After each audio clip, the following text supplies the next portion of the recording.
Oui, Genèse chapitre 2, le verset 17. Mais tu ne mangeras pas de l'arbre, pas du fruit. Oui, Genèse chapitre 2, le verset 17. Dieu a interdit à l'homme de ne pas manger de l'arbre de la connaissance du bien et du mal. Car le jour où tu en mangeras, tu mourras. Mais Adam avait mangé, Adam n'était pas mort. Bon point. Mais quelle mort que Dieu parlait? C'était l'intimité du côté surnaturel de l'homme envers Dieu. Ok. Donc, c'est comme si le réseau du Wi-Fi d'Adam avec Dieu est Katanaki. Parce que Dieu ne peut pas mentir. Donc, c'est l'arbre qui a rompu. Voilà. Parce que cet arbre-là détenait la connaissance du bien et du mal. Donc, c'était l'arbre physique. C'était l'arbre physique comme ça. Mais et la Bible nous dit clairement, la grandeur de Dieu, c'est de cacher les choses. Et si vous allez voir, non, on descend toujours par la parole pour éclairer le peuple de Dieu qui a maté. Oh, bah ça là un rapport sexuel. Tenzamba autorisera un rapport sexuel avant de pécher à l'arbre. Parce qu'il avait dit reproduisez-vous. Parce que le prophète est bien. Oh papa, c'est du mensonge. Les losos qui même, excusez pour les termes, mais je sais que tout le monde va voir. Quand vous êtes même dans la colère, hein, moi c'est dans mon bal, et que vous êtes en train de faire l'amour, bobo t'aima, bobo ta bombe. Bobo ta bombe, bobo ta mouvement à hors commun à famille d'amino. Ok. Donc pour avoir un enfant, il faut la joie. Ok. Il faut être joyeux, il faut qu'il y ait l'entente. Là de voir tchelo ngibo, ya tchelo ngibo, na iso bobimse loko. Donc on a pas de besoin na famille, on a moi no uti wa pas no côté, azo maman legité, azo papa legité, teti le rôle ani ba pas comprendre té. Mais c'est comme ça que bando qui peut pas profiter. Bando qui té bana wa melaka ba drogue, ba ça na mamweza ngati na respecter papa na été parce que na lit conjugale il y avait pas la joie. Matthieu et 1 Corinthiens chapitre 7. La Bible déclare ne vous privez pas l'un et l'autre et afin que le diable ne soit pas au milieu de vous pour vaguer dans la prière. En tout cas. Mais papa, tu parles en langue. On l'a dit tout à l'heure qu'on parle en langue des dons. À part d'or, on parle en langue. Il y a encore d'autres dons. Je prends. Non, il y a d'autres dons. Il y a les dons de la prophétie. Okay. Ça ne te fait pas un prophète. Il y a les dons de discernement. Il y a les dons de la parole de connaissance. Il y a aussi les dons de la libéralité. Il y a aussi les dons de la foi. Parmi les 9 dons, il y a les dons de parler en langue. La Bible nous dit clairement c'est juste pour le perfectionnement du corps de Christ. Donc les dons de parler en langue, de la prophétie, du discernement, de la connaissance, les dons de la foi doivent œuvrer là où il y a les ministères. Parce que prophétiser ne fait pas de toi un ministre de Dieu. Attention. Parce qu'on ne devient pas prophète, on est prophète. Okay. On ne peut pas t'imposer les mains pour te faire un prophète. On peut créer les apôtres, mais on ne peut pas créer un prophète. Amen. Parce que le ministère prophétique a existé avant même que Paul puisse mettre de l'ordre à l'église. Mais papa, tu as un rôle de prophète, tu es apôtre. Ah, que Dieu vous bénisse. Tu avais bien posé la question. On va retourner toujours à la parole. Amen. Apocalypse chapitre 19, le verset 10. La Bible nous dit, et j'ai voulu tomber à ses pieds pour l'adorer. Il m'a dit, adore Dieu. Car l'esprit de la prophétie est le témoignage de Jésus. Amen. Donc, il y a un esprit de la prophétie qui témoigne que Jésus-Christ. C'est pour cela que la Bible nous dit, il est la loi, les psaumes et les prophètes. Un prophète, c'est un signe. Un prophète, c'est un envoyé, c'est un messager. Or qu'un messager ne peut jamais être plus puissant que le message. L'enveloppe et l'écriture qui est au-dedans de l'enveloppe. Qu'est-ce qu'il y a de la valeur? C'est qui est dedans. Amen. Maintenant, toi qui es l'enveloppe, qui est l'homme de Dieu, tu n'as pas la valeur plus que la parole que Dieu a mis en toi. Amen. C'est pour cela que vous allez voir, tous les prophètes ne sont pas des Lévi. Attention. Papa, quand vous dites Lévi, là, vous faites allusion. Lévi, ça veut dire c'est lui qui est désigné pour la sacerdoce. Amen. Il est désigné pour servir. C'est un peuple qui est mis à part, qui a été choisi par Moïse. Amen. Il faudra Moïse à Ponaï. Parce que c'est Moïse qui connaît. Il doit les choisir. Et les Lévis, ce sont les gens qui sont attachés au peuple. Mais un prophète, il est attaché à Dieu. Amen. Il apporte que c'est que vers Dieu, vers le peuple. Peut-être avant il ne peut pas te parler toujours de bonnes choses. Un prophète, c'est un sentinelle. Un prophète, c'est un signe que Dieu veut parler. Un prophète, il doit révéler les Écritures parce qu'il est l'Écriture faite chair. Abraham était prophète, mais n'a jamais prophétisé pour quelqu'un. Ah oui? Genèse chapitre 21. Lorsqu'Abraham était dans un pays étranger, la Bible nous dit clairement, Dieu est en train de dire à ces rois-là, va chez mon prophète Abraham, il priera pour toi. Mais Abraham n'avait pas l'église. Abraham n'avait pas prophétisé. Tu peux être prophète de Dieu sans prophétiser pour quelqu'un. Tu peux être prophète de Dieu sans pourtant voir l'église. Tu peux être prophète de ta propre destinée. Dieu te parle. Abraham pouvait voir des choses que les hommes normaux ne pouvaient pas voir. Abraham a envoyé son serviteur Eliezer de Damas dans Genèse chapitre 24. Il a dit, l'ange de l'Éternel à qui je sers marchera avec toi. Abraham pouvait voir son ange en lui. Aujourd'hui, quand on parle que les hommes de Dieu peuvent voir les anges, ça devient la magie. Il faut bien lire ta Bible. Dieu est plus que la magie. Amen. Dieu est plus que la magie. Il y a beaucoup de catégories de prophètes. Pasteur, comment on a un ange à l'œil nu comme ça? Oui, c'est normal. Mais c'est l'ange normal. basé l'esprit. Hébreux chapitre 2. La Bible déclare, les anges sont au service des saints. Les anges, ils sont au service de quoi? Des saints. Tu ne peux jamais vaincre la bataille physique ici sans pourtant être accompagné par les forces surnaturelles. Bato ba lotara mingi bazakana ba ange mais ba etufara bango na ni na ba souci na koswana na bato na ba makelele. OK, ces anges là sont là pour t'accompagner sur ta destinée sur la terre. Bato betara mingi li solo ke ote Jéricho et Koya. Il faut aller au début. Avant Jéricho et Koya, Josué chapitre 5. Josué a vu un homme qui s'est né. Et Josué a demandé, Josué 5, vous allez lire dans Josué chapitre 5. Josué a demandé à cet homme-là, est-il de nôtres ou de nos ennemis? L'homme a répondu à Josué, pas dans une vision, physiquement comme ça. Les anges sont plus que réels que l'homme que tu es en train de voir à côté de moi. Si toi tu n'as pas ces expériences-là, demande à ceux qui ont réussi dans ces expériences-là. Voilà. Et il a dit à Josué, je suis le chef de l'armée de l'Éternel. Je suis venu combattre avec vous.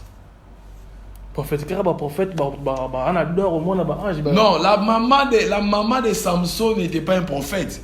Juge chapitre 16, il a vu un ange. Juge 13, pardon, il a vu un ange. Et l'ange a dit, tu es stérile, tu enfanteras un fils. C'était la journée. Marie a vu un ange. C'était la journée. Hein? C'était dans le Nouveau Testament. C'est oui ou non? Donc tout le monde peut voir un ange. Si Dieu le fait, ce n'est pas quelqu'un qui va prier pour toi qui est mon ange.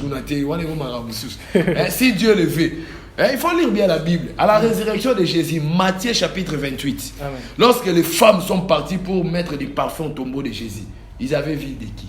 Les anges. Ils ont dit, vous allez venir chercher celui qui est ressuscité parmi les morts, l'ange. Mais papa, bon rôle, il y a apôtre. Un apôtre, c'est un envoyé. Le mot apôtre veut dire envoyé. Mais donc c'est un missionnaire. Apôtre, il y a bien un prophète. Non, bon, donc. Le manteau prophétique, c'est quoi? C'est un manteau qui peut exercer à tout le monde. Mais cela ne te fait pas un prophète. Non. Parce que le ministère prophétique, c'est Dieu qui incarne dans la personne. Et Jérémie chapitre 1er, le verset 5. Avant que tu sois au sein de ta mère, je t'avais consacré, j'étais établi prophète des nations. Psaume chapitre 39 et 139. David est en train de dire, avant que je sois formé, quand j'ai été informé au sein de ma mère, tu m'as connu et tu m'as établi. Et Paul aussi est en train de dire, parce que Paul aussi, prophétiser, ça veut dire prêcher. Oui, prophétiser, c'est ça, prêcher. Ce n'est pas pour le bagage, c'est des maçons, ça apporte quoi? Prophétiser, c'est prêcher. Parce que la prophétie par excellence, c'est la parole de Dieu. Tu ne peux jamais prophétiser sans connaître la parole de Dieu. Non. Il y a arrivé un moment dans... Voilà, on va lire la parole. Moi, j'aime la parole. En tout cas. Mais papa, autant la parole. Le prophète va bimisa rabato, c'était na banzoto. Papa wana eza la pratique magique. Il ne parle pas de Jésus. Vous savez, il y a eu plusieurs Jésus. J'ai prêché ça à la Bible. Il y a eu même des bars Jésus. Parle-nous de Jésus-Christ qui est Jésus. Ouais. Parce que le Jésus que Marie avait mis naissance et le Jésus qui a été ressuscité étaient différents. Ok. Et le Jésus que Marie avait mis naissance, lorsque Siméon est venu, Siméon a vu ce Jésus-là dans une autre dimension. Il a dit, voici les salis des nations. Amen. C'est que Marie ne voyait pas. Est-ce que je me peux faire comprendre? Amen. Le nom de Jésus pouvait fonctionner avant sa résurrection en Israël. Mais après sa résurrection, la Bible nous dit dans Philippiens chapitre 2, c'est pourquoi Dieu l'a souverainement élevé. Et il lui a donné le nom qui est au-dessus de tous les noms. Amen. Est-ce que vous comprenez? Il est devenu maintenant un Jésus oint dans toutes les extrémités de la terre, par laquelle que le nom peut fonctionner sous la mer, sous la terre, partout. Donc, prophétie, vous saisissez bien que le prophète a mis ça à l'eau. Donc, ils font ça. À quel nom? Mais le Jésus. Non, il faut dire Jésus-Christ. Il faut continuer Jésus-Christ. Il faut qu'il confesse Christ. Parce que Marc 16 ne peut pas tomber. Nous retournons toujours à la parole. Amen. La Bible déclare dans le livre de Marc chapitre 16. À mon nom, vous chasserez des démons, vous imposerez les mots malades, et les malades seront guéris, vous buverez et vous écraserez même les serpents. À mon nom, pas au nom du prophète, pas au nom de l'apôtre, mais au nom de Jésus-Christ que les miracles s'est fait. Mais papa, ils ont au nom des prophètes tels, la mission Moulimo. L'alliance crie, là c'est la paternité, papa. La paternité aussi joue un rôle, parce que quand Dieu a apparu à Moïse, la Bible déclare, il ne s'est pas révélé à Moïse par son nom. Il a dit, va dire aux enfants d'Israël, c'est lui qui s'appelle Je suis. Donc Je suis, ce n'est pas un nom. Donc on va quelqu'un nous bisabatu tozana na beau garçon Jordi ni oza qui tozana beau garçon mais le nom de ces beaux garçons là c'est qui? C'est Jordi. Mais Dieu a caché toujours son nom pendant des générations. Et Dieu s'est révélé en Jésus-Christ. Le nom de Dieu dans le ciel c'est Jésus-Christ. Ouais, parce que le Christ là veut dire ouais. Aujourd'hui beaucoup reçoivent Jésus mais pas Jésus-Christ. Ne te limite pas seulement Jésus, reçois Jésus-Christ dans sa totalité. C'est pour ce que là, Paul a dit, je porte sur moi la marque de Christ. Pas la marque de Jésus, mais la marque de qui? De Christ. Parce que Paul a dit, Christ en nous, pas Jésus, Christ en nous, le oint en nous. C'est l'espérance de la gloire. Amen. C'est parce que là, quand il a demandé aux apôtres, qui dites-vous que je suis? Les apôtres ont dit, non, tu es Élie, tu es. Mais Pierre a dit, tu es le Christ, l'envoyé de Dieu. Il a dit à Pierre, ce n'est pas la chair et le sang qui t'a révélé ces choses. Donc il lui a fait quitter des dimensions terrestres pour l'amener dans les dimensions célestes. Regardez ces hommes-là qui font les miracles. S'ils n'appliquent pas le nom de Jésus-Christ, c'est faux. Parce qu'aucun miracle ne peut se produire dans l'église sans Jésus-Christ. C'est Jésus-Christ qui produit les miracles. Qui dit que les miracles partout. Le miracle se produit que par Jésus-Christ. Vous allez voir, Jésus même lui-même est venu, n'a pas fait les miracles plus que... donc des miracles extravagants, je peux dire, comme Moïse. Ouais. Moïse a diffusé des mers rouges, Moïse a fait des choses. Mais Christ lui-même, pendant ces 3 ans, Jean chapitre 20, dans les derniers versets, vous allez lire ça parce qu'il n'y a pas moyen de lire. Amen. Donc Jean chapitre 20, dans les derniers versets, la Bible déclare, il a fait des plus grands miracles. Si on pouvait écrire, il n'y aura pas de livre. Qui a fait ça? Jésus-Christ, dans son ministère de 3 ans. On va comment Bartimée, ça va chance. Ah, toi tu as ta Bartimée. Amen. Que Dieu te bénisse. Amen. Je me sens bien. Amen. En tout cas. Je me sens très bien vraiment. Amen. Nos chers téléspectateurs aussi se sentent très à l'aise en tout cas. Voilà. Parce que pourquoi? Vous avez touché. Le miracle, c'est quoi? C'est quelque chose qui est surnaturel. C'est quelque chose que l'œil ne peut pas capter. Vous allez voir si vous regardez dans le livre des Actes des Apôtres chapitre 19. Il y avait un magicien qui faisait aussi des miracles. Mais lorsqu'il a vu la chose authentique des apôtres, il s'est repenti de lui-même. Il a dit non, je me répands de ces œuvres magiques. La Bible nous dit même, il a donné même ses livres aux apôtres. On a brûlé ses livres, on a brûlé ses livres. Il a suivi les apôtres. Et si vous regardez même dans le livre des Actes des Apôtres chapitre 3, cet homme qui s'est tenu dans la portique de Salomon, qui demandait le monde, lorsqu'il a regardé Pierre l'a regardé, il a trouvé la foi en lui. Amen. Et Pierre a dit, je n'ai ni or, ni argent, mais ce que j'ai, je te le donne. Au nom de Jésus-Christ, lève-toi et marche. Exactement. Donc, qu'est-ce que Pierre avait? Il avait le nom de Jésus dans la totalité. Amen. Parce que tu peux accentuer ces noms-là, mais si tu n'as pas le mandat, les noms-là ne fonctionneront pas aussi. Amen.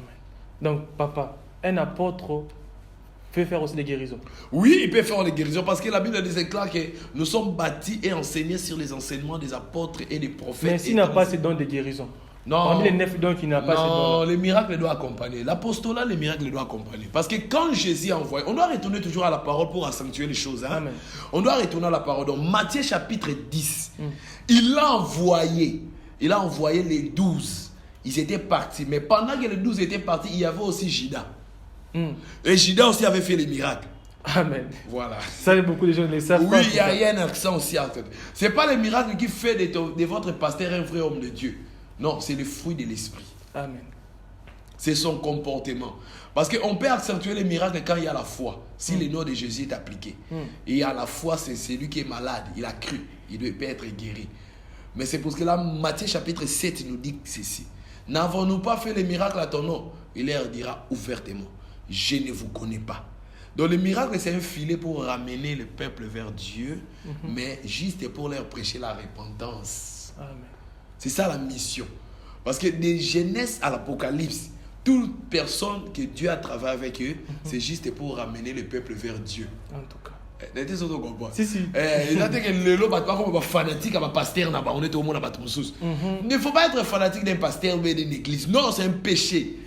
Aime ton pasteur, mais que tes yeux soient tournés vers Jésus. Amen. Et la Bible nous dit dans le livre des Hébreux, chapitre 12, le verset 2, tournez les regards vers Jésus, car c'est lui qui est le consommateur de notre foi. Ce qui passe là, on dit, en tout cas.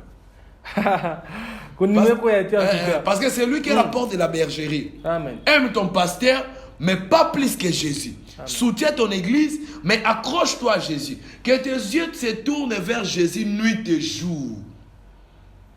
Oh non, non, on ne peut pas prier là-bas. Dieu n'a pas laissé les églises. Il a laissé la foi. Amen.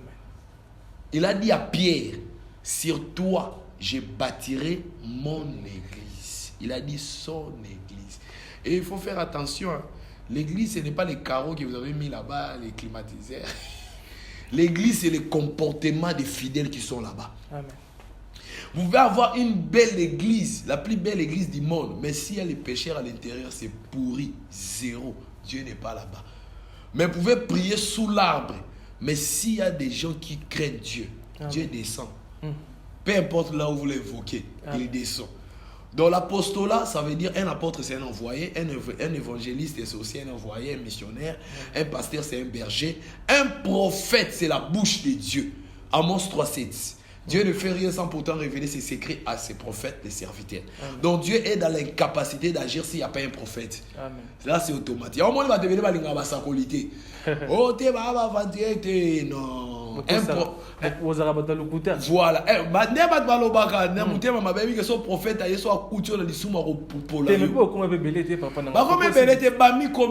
Je vais vous dire une chose. Une chose qui doit t'éclairer, c'est quoi? Peu importe ce que les hommes te disent. Il t'appelle apôtre et prophète. Mais si le ciel ne témoigne pas, c'est faux. Peu importe ce que Jean-Baptiste pouvait dire de Jésus. Amen. Voici l'agneau de Dieu. Il faut que le ciel soit déchiré. Pour dire que c'est Lucie. C'est mon fils bien-aimé. En tout cas, les bonnes choses ne dirent pas. Voilà, chers téléspectateurs, nous sommes arrivés à la fin de notre émission sur RIM Télévision. Pasteur, j'aimerais vous dire vos mots de la fin. Non, ce que je peux dire, accrochez-vous seulement à Dieu. Mais je sais qu'on n'a pas parlé aussi de la spiritualité. Ça, on y reviendra, ne vous en faites pas. Oui, que Dieu vous bénisse vraiment. Je suis ravi parce que moi, j'aime beaucoup répondre selon la parole de Dieu. Amen. Parce que c'est ça notre boussole. On ne peut pas parler selon l'imagination ou selon la réflexion. Amen. Que le Seigneur vous bénisse. Je crois que nos coordonnées seront là. Amen. Nous sommes des prédicateurs sans frontières. Amen. Voilà. Merci beaucoup en tout cas, M. Israël. Merci beaucoup. Voilà ce que je vous dis. N'hésitez pas à vous abonner massivement sur RIM Télévision. D'ici là, portez-vous bien. Que Dieu vous bénisse. Amen.